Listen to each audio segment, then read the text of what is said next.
കാവടിയാട്ടം എന്ന സിനിമയിലെ എല്ലാവരെയും ചിരിപ്പിച്ച ഒരു രംഗമാണിത്. ഒട്ടായിട്ട് അഭിനയിക്കുന്ന ജയറാം അത് തെളിയിക്കാൻ കാണിച്ചു കൂട്ടുന്ന ഒരു അഭ്യാസം. ഇന്ദ്രൻസിന്റെ പുറകിൽ നിന്നും ചവിട്ടുന്നു.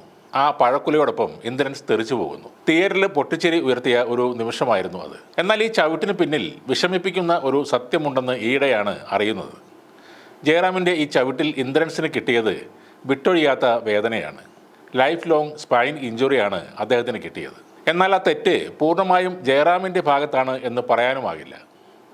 അന്ന് പരിചയസമ്പന്നല്ലാത്ത ഒരു തുടക്കക്കാരനായ ഇന്ദ്രൻസിനെ ടൈമിംഗ് തെറ്റിയതായിരുന്നു എന്നാണ് പറയുന്നത്. അന്ന് ഇന്ദ്രൻസ് ഇത് ആരോടും പറഞ്ഞിരുന്നില്ല. പിന്നീടാണ് ആ സിനിമയുടെ സംവിധായകനായ അനിയൻ ഇത് അറിയുന്നത്. ഈ അടുത്ത് കണ്ടപ്പോഴും എല്ലാ വർഷവും വേദനയ്ക്ക് ആയുർവേദ ചികിത്സ ചെയ്യുന്നുണ്ടെന്ന് ഇന്ദ്രൻസ് ഡയറക്ടർ അനിയനോട് പറഞ്ഞിരുന്നു. കാവടിയാട്ടം ഡയറക്ടർ അനിയൻ്റെ 3 വർഷം മുന്നേയുള്ള ഒരു ഇൻ്റർവ്യൂവിൽ നിന്നാണ് മറ്റുള്ളവർ ഈ കാര്യം അറിയുന്നത്. നമ്മളെ ഏറ്റവും കൂടുതൽ ചിരിപ്പിച്ച ഒരു രംഗത്തിന് പിന്നിൽ ഒരാളുടെ ജീവിതം വരെ തകരുമായിരുന്ന ഒരു അപകടം നടന്നിരുന്നു എന്നത് ഒരു ഞെട്ടലോടെയാണ് പുറം ലോകം അറിഞ്ഞത്. ഇന്ദ്രൻസ് എന്ന മനുഷ്യൻ്റെ എളിമ എല്ലാവരും പറയുന്നത് ഒരിക്കലും ഒരു അതിശയോക്തിയല്ല.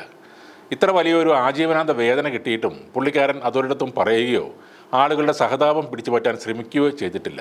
സംവിധായകൻ അനിയനിലൂടെയാണ് ഇത് പുറം ലോകം അറിയുന്നത്. എന്നാൽ ഇപ്പോൾ ഈ ഫേസ്ബുക്കിലൊക്കെ വരുന്ന പോസ്റ്റിന് കീഴെ നടൻ ജയറാമിന് എതിരായ ഒട്ടേറെ കമൻറ്റുകളാണ് വരുന്നത്. പുറംതിരിഞ്ഞ് നിൽക്കുന്ന ഇന്ദ്രൻസിനെ അപ്പോൾ ടൈമിംഗ് ശരിയാകണം എന്നില്ല. അയാളെ ചവിട്ടുന്ന ജയറാം ആയിരുന്നു ശ്രദ്ധിക്കേണ്ടത് എന്നാണ് പലരും പറയുന്നത്. കാലുയർത്തി മെല്ലെ ടച്ച് ചെയ്യുമ്പോൾ ഇന്ദ്രൻസ് മുമ്പിലേക്ക് ആ പഴക്കുലയിൽ തൂങ്ങി ഞാന്നു പോകുമായിരുന്നു. എന്നാൽ 500 രൂപ കൊടുത്താൽ 1000 രൂപയുടെ അമിത അഭിനയം കാഴ്ചവെക്കുന്ന ജയറാം ആവേശം മൂത്ത് ആഞ്ഞ് ചവിട്ടിയതാകാമെന്നും ചിലർ പറയുന്നു. ജയറാമിൻ്റെ ഒട്ടേറെ പടങ്ങളിൽ പല ചെറിയ ആർട്ടിസ്റ്റുകൾക്കും ഇങ്ങനെ ചെറിയ അപകടങ്ങൾ പറ്റിയതായി അറിഞ്ഞിട്ടുണ്ട് എന്നും കമൻറ്റുകൾ വന്നിരുന്നു.